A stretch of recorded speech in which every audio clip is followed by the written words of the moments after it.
Hey, you guys. Welcome to Melissa Valentine's Nursery. My name is Melissa. And so today we're here doing a few things. This is my portrait of my son. This is the Victor sculpt. Who's the sculptor? Goodwin Legler? I can't remember. Sandra's good with sculpts. I'm trying to get better. I really, really am. Hey, Natalie. Natalie messaged me. I sent her happy mail, you guys. I sent her happy mail. And, we all love the Gymboree overalls. And me, Sandra, Carla. So I sent those with a couple other things to Natalie. And she showed me pictures of her beautiful babies. And so I just started my video. Otherwise, I would respond. But Natalie is the one who painted him. Natalie Fakebridge from Precious Reborns Nursery. It's Precious Reborns by Natalie. And she is on Instagram, Facebook, reborns.com. This is the Victor sculpt, but this is my little Joseph. My little Joseph. He's so adorable. I was on the phone with Sandra earlier. We did not do a collab today. We did not do a collab. Me and her had girl time where we talked. I got home from work and I just relaxed. It is Saturday evening. I got home from work and I'm looking at my other babies thinking, man, I need to give them some love too. But I got home from work today and I just wanted to relax. I had a really rough night at work. It was Friday and you go in there positive. And when I came in, the second shift supervisor had said, Melissa, your first shift nurse called out, and I was like, well, we had to find a replacement. Nobody would come in initially. And then the shift that was closing, second shift, one of the nurses came up to me and was like, where's your third shift nurse? I'm like, what are you talking about? And she's like, she's not here. And I'm like, oh my God. So I called her up. So we had no third shift nurse on that floor. And then we had no first shift nurse. And I was like, oh my gosh. And the woman that was on call, she said she couldn't do it because she didn't know she was on call last minute. So it was just like crazy, but we figured it out. And oh my goodness, Sandra understood. I was very agitated, very anxious. When you start your shift on a bad note, it kind of sets the premise for the rest of the night. And I did not know that I would be a floor nurse last night, in addition to my regular duties. So luckily I had stopped off when I got gas and I got myself an energy drink. I always buy the sugar-free Monsters, but I love the Sunrise, the orange Sunrise. I love those, and the strawberry and cream. But I always grab the orange Sunrise sugar-free Monster. Love it, love it, love it. So I had bought 2 of those because it just makes sense to buy 2. I mean, we have Quick Trips around here, QTs, and most gas stations, they have the 2 for whatever deals, or 1 for a larger amount, than you would pay if you got 2 for each one. And then, so I picked up a Danish, cream cheese and strawberry Danish. It was so good. And I ate that on my shift. And then Janice, she had texted me, reached out to me, and she was like, Melissa, I know you're having a rough night, and I told her the situation. And Janice understands. Me and Janice, we are in the very same field. We're in the same field, nursing. We're both at nursing homes. And so she reached out to me because I was like stressed out to the max. When I work at work, if everything is neat and organized, that means the night is smooth. If everything is scattered everywhere, that means my mind is chaos, right? So I actually sent her a clip from work. And I was like, look at this desk. And she was like, everything's everywhere. She's like, the shit's bananas. That's what she said. If you guys have not checked out my girl Janice, please do. The last I heard, her channel name was Swirl Gang, but I know she had planned on changing that. I do not know yet if she has changed it yet. She's really cool. She's got really great energy. She fits in with me and Sandra, Carla. I watched Cuddles by Christina today. I don't know what's going on, but Cuddles by Christina, she doesn't pop up in my recommended. And I don't know if it's because maybe, I don't know. I don't know what it is. The algorithm. I don't know. But I watched the baby food challenge today. I watched actually her box opening of her precious little baby the other day. But then I went back because I was like, I missed the food challenge, the baby food challenge. Now, that was funny. So yeah, I missed the baby food challenge. So I watched it and it was cute. It was cute. Her husband he actually was pretty nice. He gave her some decent flavors. Go check it out. It was very cute, very adorable. I know today, Sandra, she's actually doing hers as I'm recording this. So me and her is both recording at the same time. It's just she is with her husband. And I think her boy is doing the baby food challenge. And so now I'm gonna post this in a little bit, but tomorrow, Sunday, May 4th, Joseph and I, we're going to try to go live. It's going to be, we'll say 6 p.m. Eastern time.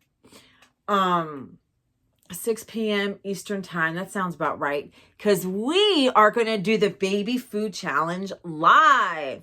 Yes, we are. The other night, Joseph picked up baby foods for me to try. And then I forgot that I had rescheduled an Instacart for this morning for a few things I wanted. And so she was shopping for me. And on Instacart, you can actually text message your shopper. I couldn't add anything else to the order for some reason. It wouldn't let me. So I texted the shopper and I was like, listen, can you do me a big favor? Can you pick me up 5 different baby foods, all different varieties, because I'm doing a baby food challenge? And she was like, I got you. Joey's going to get mad. Because the flavors, I didn't cut him a break at all. So, May 4th, 2025, because if you're watching this late, it's over. If you're watching this in another year, it's over. May 24th, May 4th, which is Sunday, 2025. 6 p.m. We're going to go live around that time. We may go on a little earlier. We may go on a little later. Just watch. I tried to make it convenient to where we didn't want to do it too late, trying to do convenient, times for people.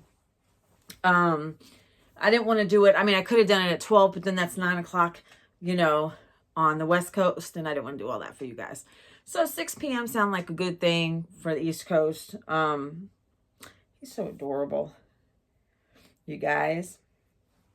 Natalie, my artist, she is starting on the portrait baby of myself. I have got to contact my mom. I tried to call her today.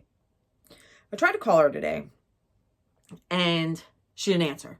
So she could have been busy. I know my grandmother. I visited her last week. If you guys, I did a short little tour of her, some of her dolls last weekend. But I tried to call my mom and she didn't answer the phone. So I'm going to try to call her later or maybe call her tomorrow because I need to know like what my skin was like, like what type of shades to my skin, like for my portrait baby, I got to do some research and then I'll send it to Natalie because Natalie's going to start my baby next week.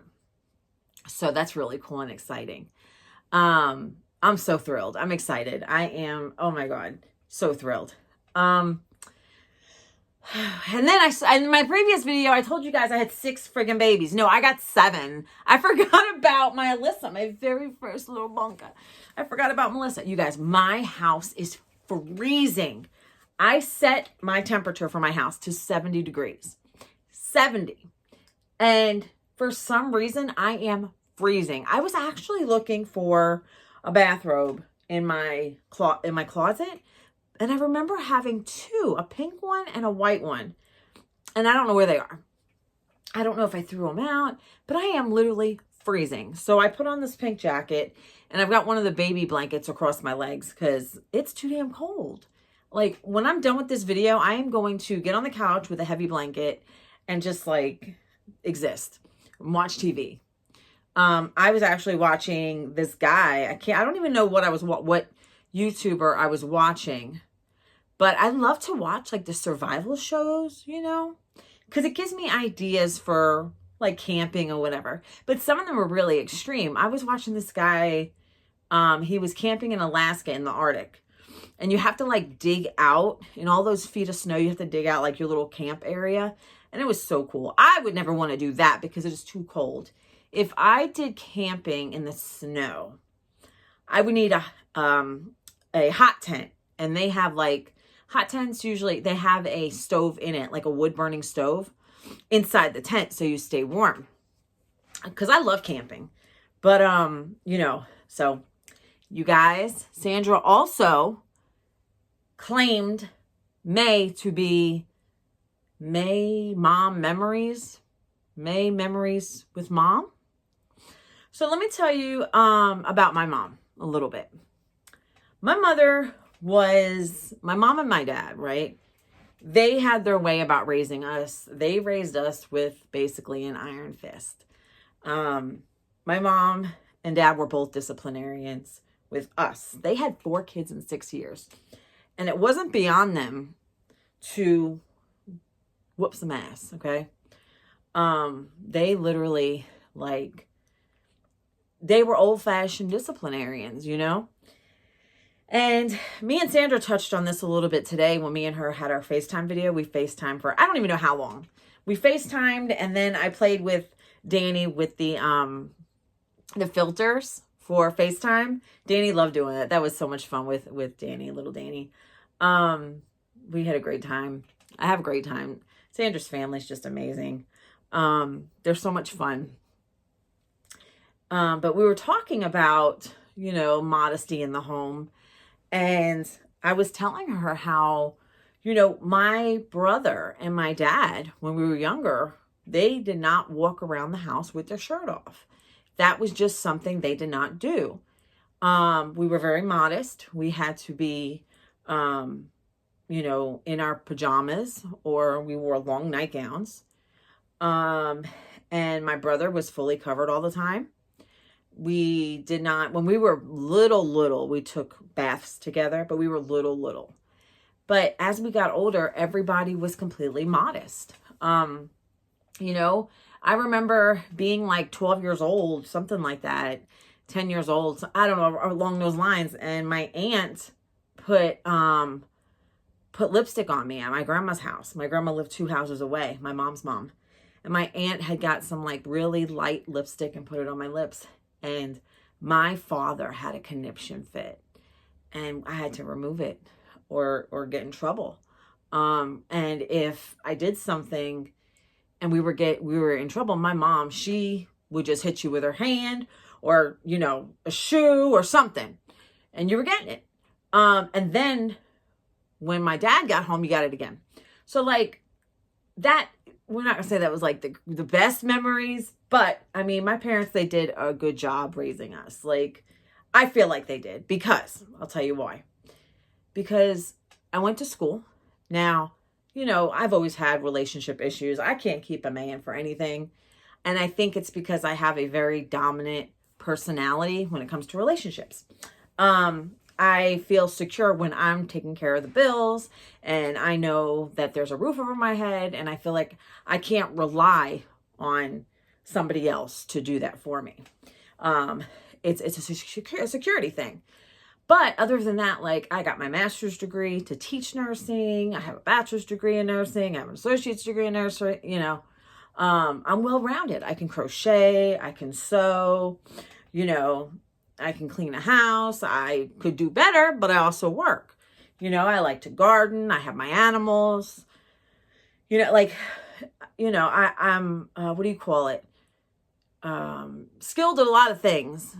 What is it called? But master at none. I forget what it's called. But we did have nice, sweet memories. My mom, like I said, had 4 kids in 6 years. And my mom, when we lived in New York, she was a stay-at-home mother. Now, in the very beginning, when she, you know, before she had me, and when she first had me, she actually worked in a Jewish bakery in New York. And she was a scratch baker apprentice. And then she did scratch baking, making pastries and everything in a Jewish bakery. And it was a good job. It was a good job. She enjoyed it. And then she had started a family.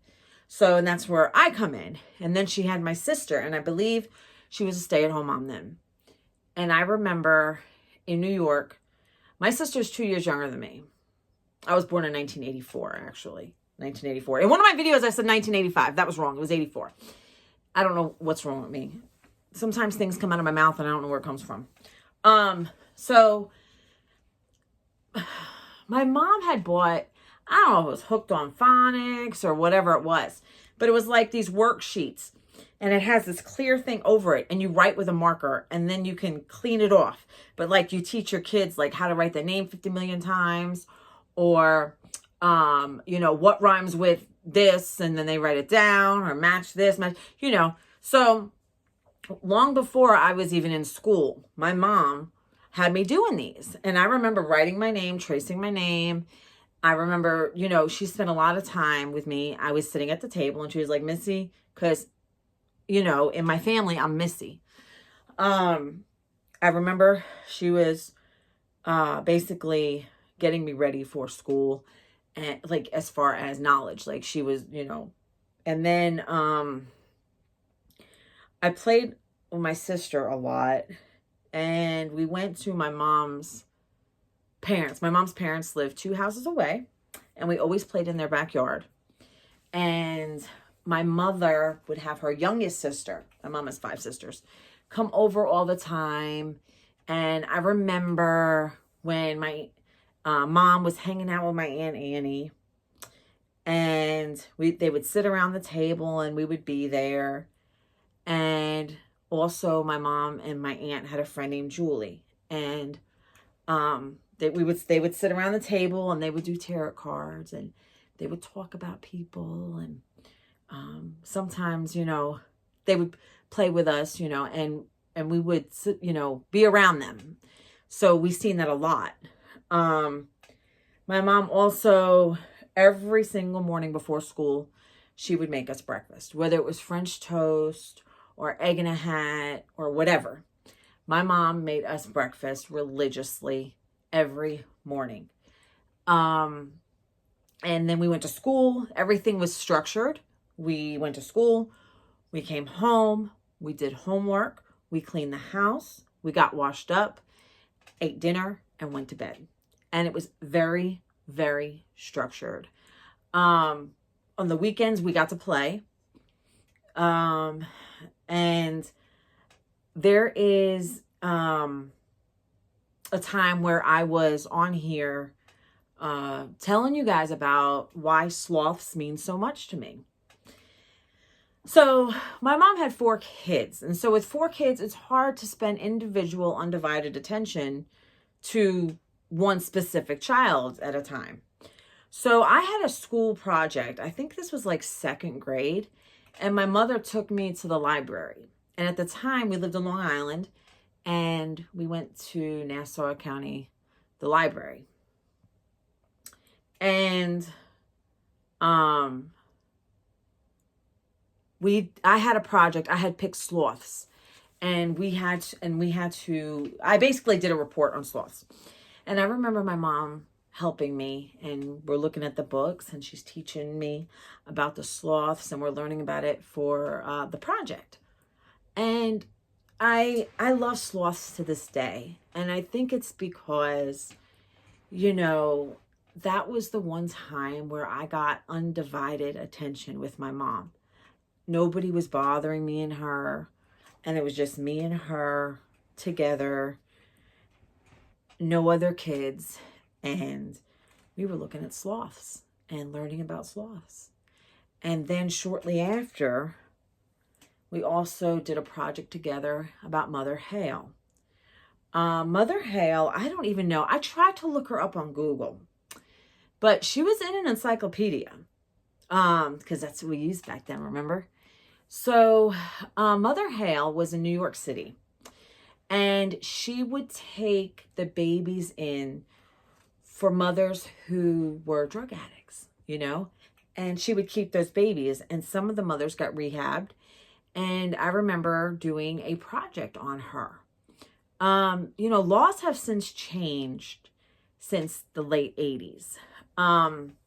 But she would take, and she had cribs lined up all over her New York apartment. And she took care of all these babies. And I don't remember 100%. She probably did have volunteers. But those two instances, being with my mom and researching sloths at the library, and then being with my mom again, alone, researching Mother Hale. In a home where there's 4 kids, and mom is, the home care person, dad was the worker, and, that meant a lot to me. And I still to this day remember spending time with her at the library. Those are 2 instances which mean a lot. But I'm trying to think of other growing up. My mom did bring us to the library. She always brought us, that was free entertainment. She brought us to the library. We always, even, my brothers and sisters, we would go, we would read books, take books out of the library. And sometimes we would pick out movies, documentaries, and we would have them and we would watch them. And that's the thing. That's what we did. My mother also took us to museums. We went to many museums. I've been to the Museum of Natural History in New York. I've been to art museums. And museums generally are not that expensive. So especially like here in South Carolina, we have one, it's an art museum, and on Sundays it's free. So my mom would take that opportunity to take her 4 kids to museums. So libraries and museums were a huge part of my life. I also like plays. I went to plays when I got a little older. I love to go to the theater. Love seeing things like that. Just recently, it was in February, I went to a mobile, oh my God, I see him in my head. I can't think of who it is. Oh my God.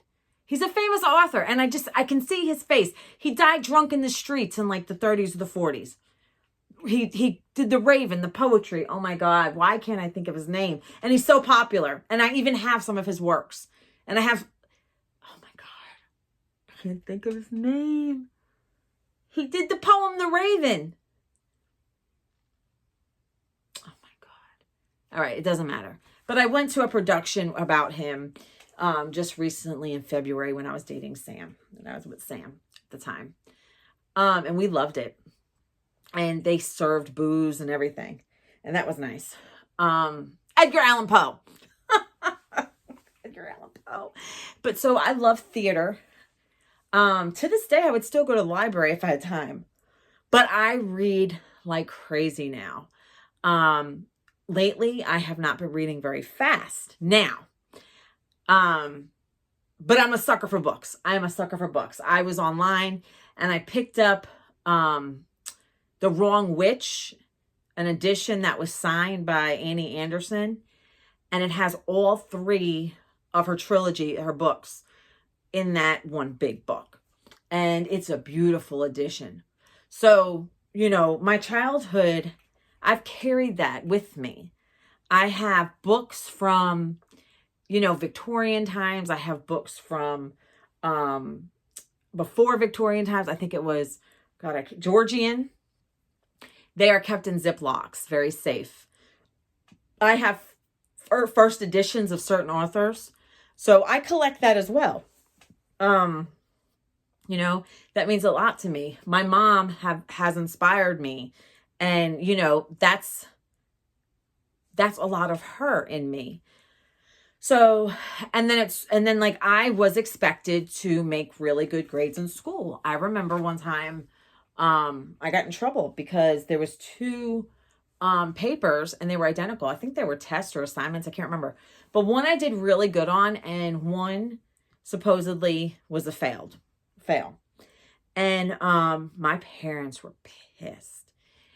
And after they yelled at me and after I got, you know, trouble for it, I got a little beating, they realized that that wasn't mine. It was in my book bag, but it had the wrong name on it.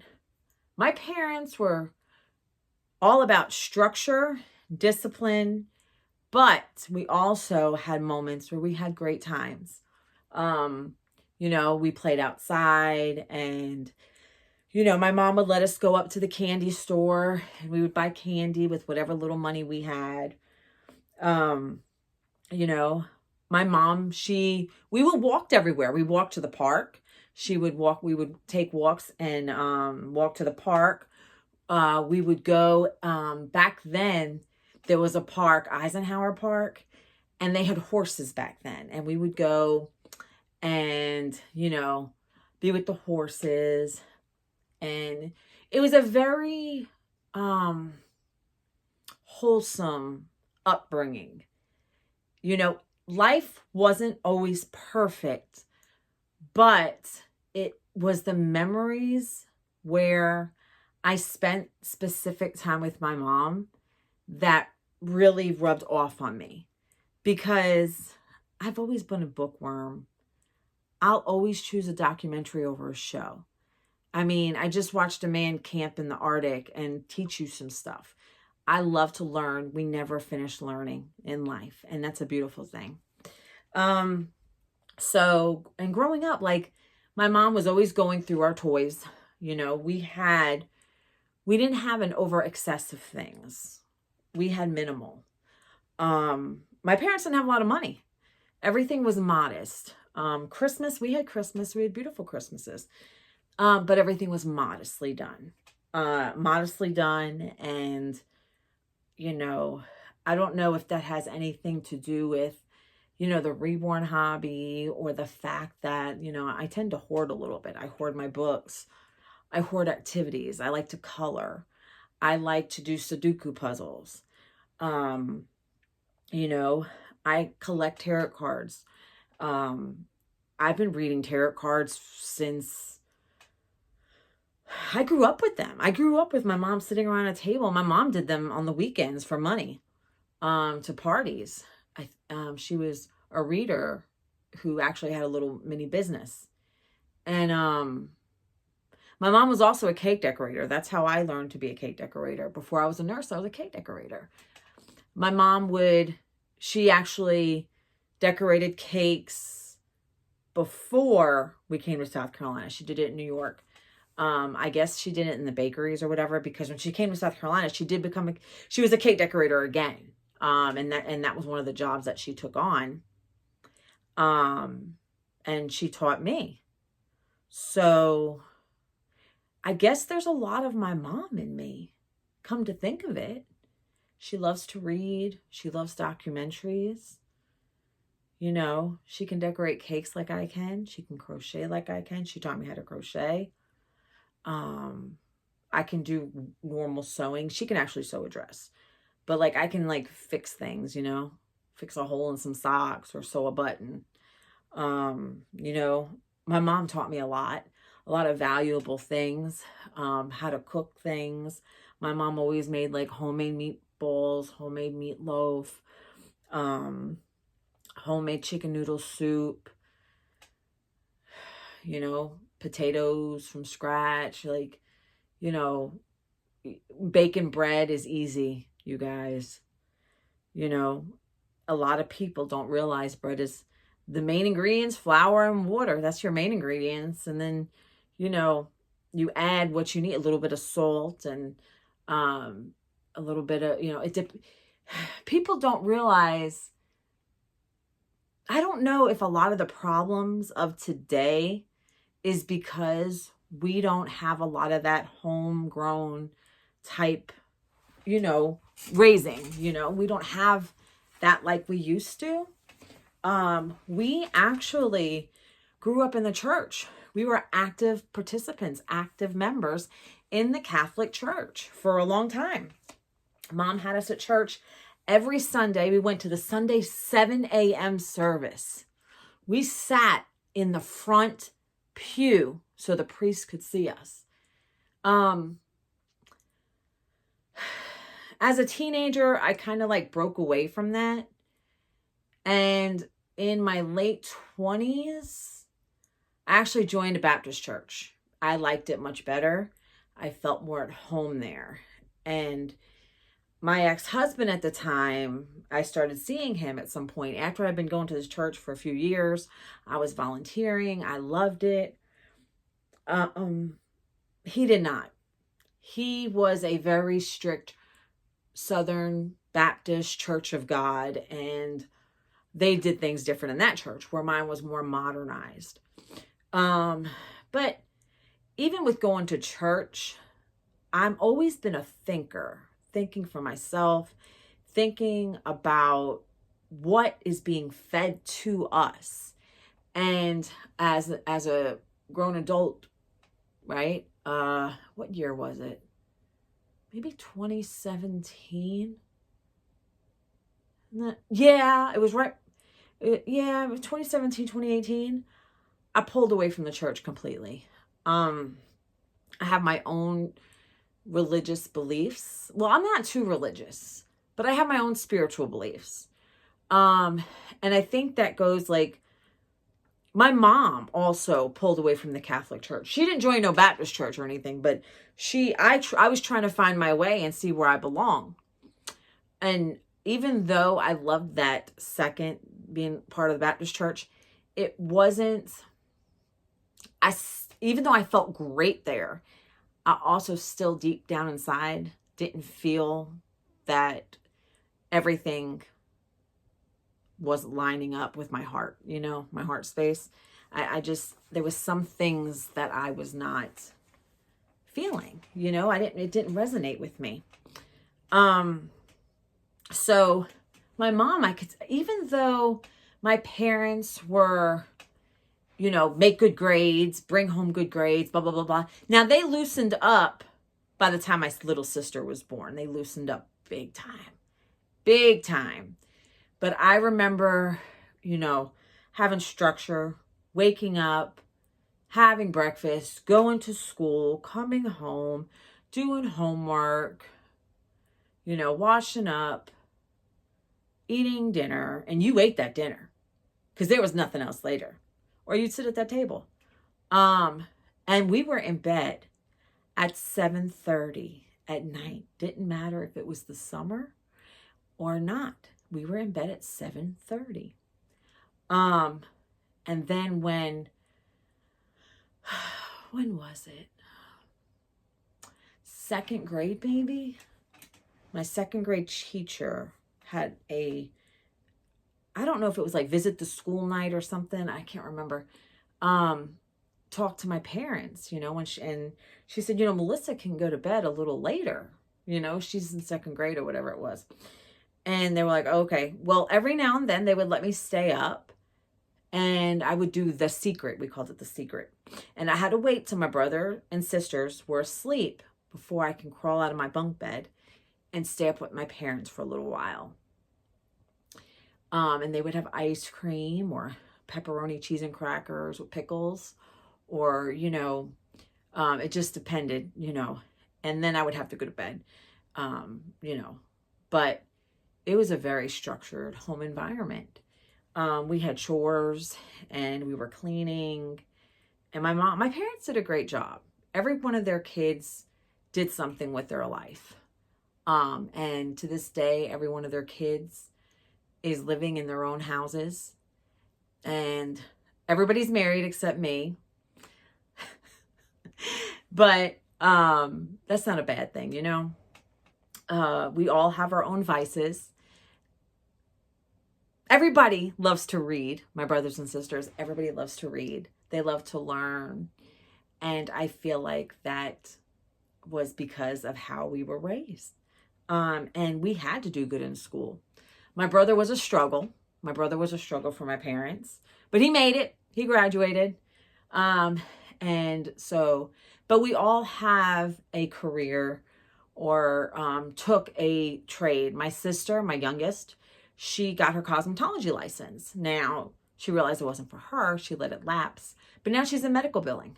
And she does that. That's her job. My brother, he started out working at Walmart because they had, you know, he was going through school, but he was a little more difficult to put through school. And he started at Walmart doing change in oil, and then he moved on to another place, and he does like big car issue jobs, you know. He makes good money, you know. And my other sister, she has her degrees in sociology and criminal justice, but right now she is mostly a stay-at-home mom with 3 kids. Her husband works for a big airline company. And so, you know, like everybody's doing something and everybody is doing their life and it's all working. I'm trying to see if there's anything else I want to touch on as far as that. Growing up, as I got older, I had friction with my mom. As a teenager, I guess hormones, I was a moody, bitchy teenager. And there was friction there, and I couldn't stand my mom. But I was always generally book smart, and I knew what I had to do. Now, when I became 19, 20, that's when I started having more fun in life, you know what I mean? But it didn't last long. It really didn't. Like, I got it out of my system, and that was it. You know, a fast life wasn't for me. But it took me a few years, but I got it out of my system. And my son was a product of that. And I don't want to talk too much about it, but it was a fun time, but not necessarily the best time for me. So I think that's it as far as memories and moms and, you know, yeah, like, I think that's it. So next topic, Cuddles by Christina. So she did this tag, right? Homegirl did this tag. And I folded it up like this, threw it to the side.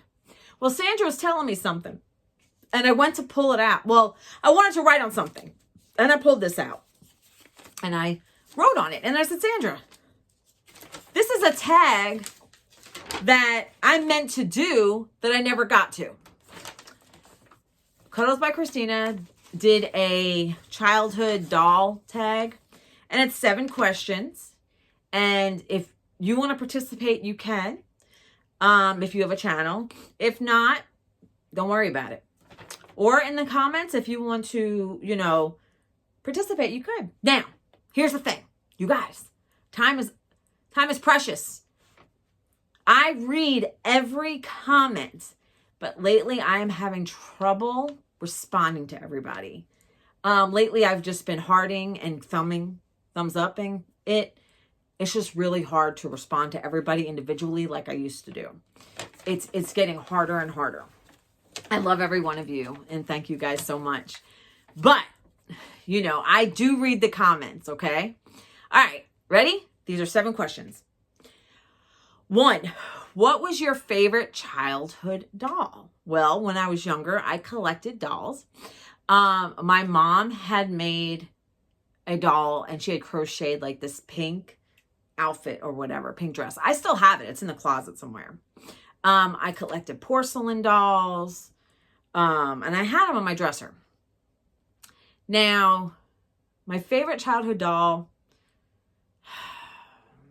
I don't think I had one. I seem to play more with Barbies. And when I played Barbies, it was me and my sister usually. My sister is 2 years younger. And I was the bully. We always like played that we had boyfriends and we were famous. And, you know, I was always the famous one. I happened to always be Madonna.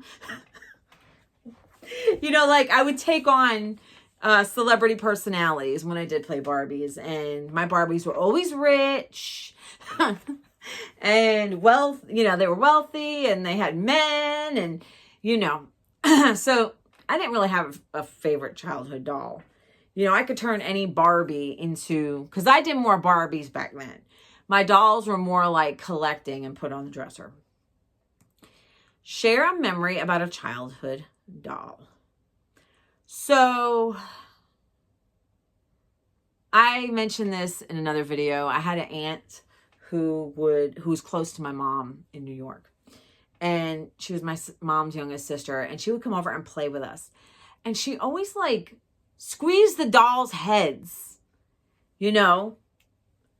And she'd be like, ah, you know, and like squeeze their heads. And we thought it was funny. It didn't like torment us, you know. Maybe it made us a little bit harder humans, you know, like, I don't know. 3, what type of dolls were you drawn to as a child? Barbies, more Barbies more than anything. Even though baby dolls were around, I played a lot of Barbies. In fact, I'm surprised that I don't collect Barbies now. Like I have the older, well, they're newer versions, but they're the older Disney princesses because I don't really care for the newer ones. Okay. What is a memorable doll you received as a child? I have a baby that is an infant and it's full body vinyl. One day I'll have to take it out. I know earlier, like 2 years ago, I showed all my childhood dolls that I have put away in the closet. And it's an older baby. It looks like a newborn. And I don't remember if it's anatomically correct. But I know it's full vinyl and the arms move. And it came with like a hospital bracelet. And the hair was like engraved in it, you know. And lightly painted. It's in the closet. I should have got them out. But that's a pain in the ass, you know. Because I have a lot in this room. Do you still have dolls from your childhood? Yes. Would have been a perfect opportunity to get those dolls out today. But I'm too lazy. But yes, I still have dolls from my childhood. If availability and money wasn't a concern, which would you buy again? My sister, for the cutesiness of it and the coolness of it, my sister had a doll and it came with the cherries and it kind of looked like Baby Alive, but I don't think it was Baby Alive. Baby All Gone. Baby All Gone. Listen, I tried to get one. They are so expensive now. Baby All Gone with the cherries. Oh my God. Like, I loved that. I thought it was so cool. Number 7. What is a doll you really wanted as a kid but never got? So, I wanted a water baby. I know Sandra's sister got a water baby, but I wanted a water baby and I never got a water baby. My mom would buy the doll sets, like the twins and stuff. And for Christmas, she would wrap them, put them under the tree, and I would get one and my sister would get one. Barbies, she did the same thing. Anything that came in sets, you got more bang for your buck. So it was like, oh, this is for you and Dolores. This is for you and, you know, whatever. So, you know, that's how my mom did it. Like I said, you know, my mom, she used a lot of sense when it came to, like, mental sense, when it came to, you know, getting the most out of your bang at your buck. And, you know, everything was different back then, you know. But also another doll I really wanted was an American Girl doll. I never got one. ever. But it doesn't matter. I mean, it's okay. I don't need one now, but I never got an American Girl doll, and I wanted one of those. So, all right, you guys, we're switching topics. We're switching topics because time is moving along. So, recently, I sent happy mail to my artist, and I sent her good quality stuff because I appreciate her. And there is no Artist Appreciation Day, you know, that I know of. And I wanted to do something really nice. Me and her have been communicating, you know, more frequently now than a couple of years ago. But a couple of years ago, I bought my first, more than a couple of years ago now, maybe 3 years ago, I bought my first Reborn from her. And, you know, I didn't communicate with her for a while. And then about maybe a year or two later, I gave her an updated photo. I still have the baby. I love the baby. The baby has a lot of attention. And then I started getting customs from her. And me and her, you know, we communicate just like Sandra and Anna, you know. And when I do happy mail for somebody, which I recently did, I always think about their taste, what they enjoy, you know. I've seen some of Natalie's babies she has shared with me through photos. But you know, you never truly know what people like. You never truly know. You never know if people really like prints or stripes. I can't stand stripes. Or polka dots. I can't stand polka dots. But that's why when I give happy mail, I keep it classic. You got to think, keep it classic, you know? So you want to kind of like keep the colors more muted. A lot of people in the doll community, I find, aren't into the bright, crazy colors. You know, you kind of, if you don't know the person you're giving to, you kind of want to keep it the classic looks, you know, like a solid color, muted colors, you know, things like that, neutrals, because they can use that and work with it.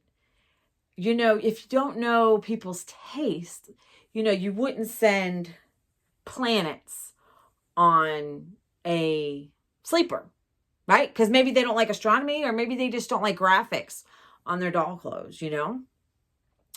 If you're not sure. But if you truly watch somebody and really watch them, if they have a channel, then you'll get an idea of what they like. But like I said, if you're not paying attention, then I feel like the safest thing would be solids, classic colors, neutrals, things like that. I would not send anybody anything heavy on prints at all. Because like I said, you don't know. Maybe they don't want animals on their outfits, you know. Maybe they only like the Peter Pan collars. I love Peter Pan collars on my babies and their outfits. I tend to stick to, you know, plainer things. I do love florals for the babies as long as it's petite. I don't like big flowers. So, you know, you kind of want to keep it either like plain in color, you know, solids, I guess. And if you're not sure, ask the person, hey, I want to send you something nice. What do you like? You know, I tend to go more for quality than I do quantity. And I feel like that's something that is important. Like, we don't want, you know, 20 items of shit. You know, I feel like, you know, you do a few items, and I sent my artist a few really good items, and her dolls look amazing. She put her babies in it and they look beautiful. Natalie, the babies look beautiful in those items. And Natalie is working on my portrait baby, you guys. I'm so excited because I know she was working on Dallas's baby and somebody else's, I think. I'm not sure. But then, you guys, I'm next. And I think a cuddle baby is next along with mine. But I'm so excited. I have got to contact my mom and ask her about, like, when I was a baby, you know, what I look like and stuff. When we were going through looking at the kits, the sculpts that look closest to me, God, Natalie is so great at helping me. You know, when it came to Joseph, I was looking and looking you know? And Natalie came to, showed me pictures side by side of the kit and then of the baby Joseph, his real photo. And she had sent me so many sculpts that was close, but it was very hard to find all his features in one baby. And I remember the last two she sent was Victor, which is this one. See the Victor sculpt? And Sam. Sam Goodwin Legler or whatever. I'm sorry. I'm butchering every fucking thing. But now, my son looked like both of those babies. Sam and Victor. I love my best friend. I love her so much, and she means the world to me. I wish we lived closer, but I also know she has a heart and she has feelings. And I did not want to choose, even though Sam is a cute and beautiful sculpt, I chose Victor because Sam is by the same sculptor, Goodwin Legler, whatever. But I decided not to go with Sam because my best friend adores that sculpt as a memorial to her late brother. And I love her, and I would never stand in the way of that connection she has with Sam, that baby doll that looks like her brother, I guess as a baby. So it didn't bother me to choose Victor sculpt because both babies looked like Joey when he was little, and both babies would work. But out of respect and love for my bestie, I chose to stay away from similar sculpt, same sculpt. And sometimes, as friends, we do that because sculpts mean something to people. Especially if it's like a memorial. You know what I mean?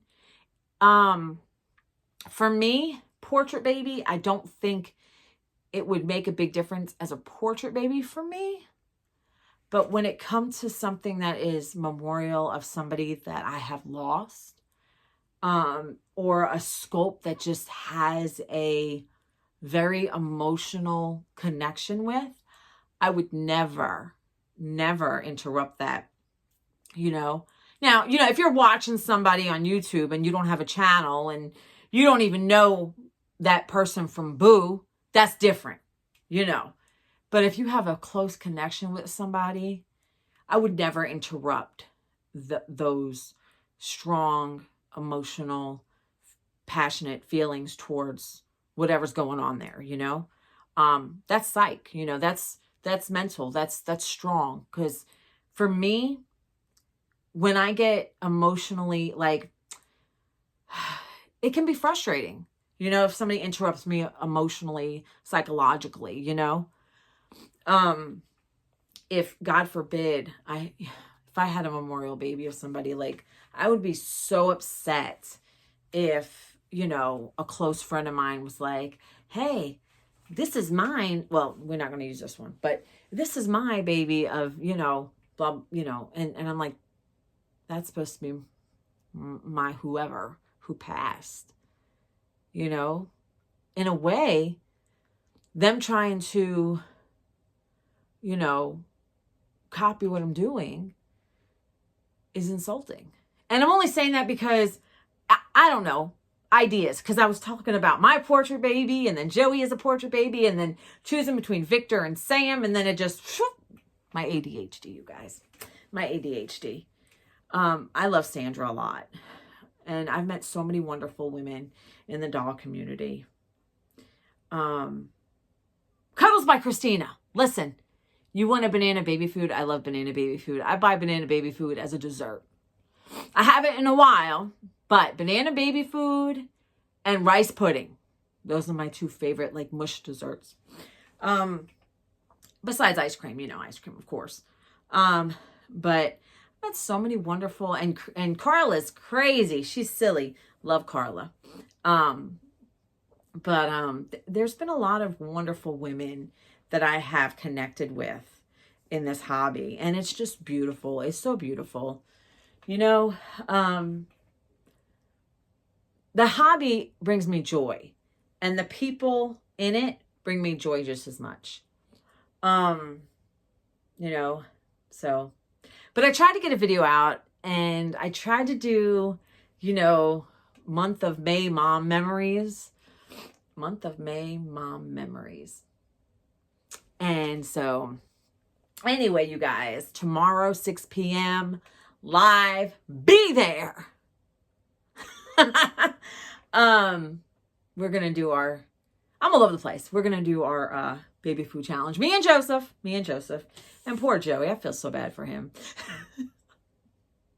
He's going to have some nasty shit to taste. All right, you guys, I'm going to let you go. Like, subscribe, share, comment. Please, please, please. I do read your comments, but if I do not reply with words to your comment, I'm sorry. It's just getting very hard at this point. But please do comment. I read them. I love it. I love it. It gives me a smile on my face, okay? All right, you guys mean a lot to me. Thank you so much. Love you all. Until next time. Bye-bye.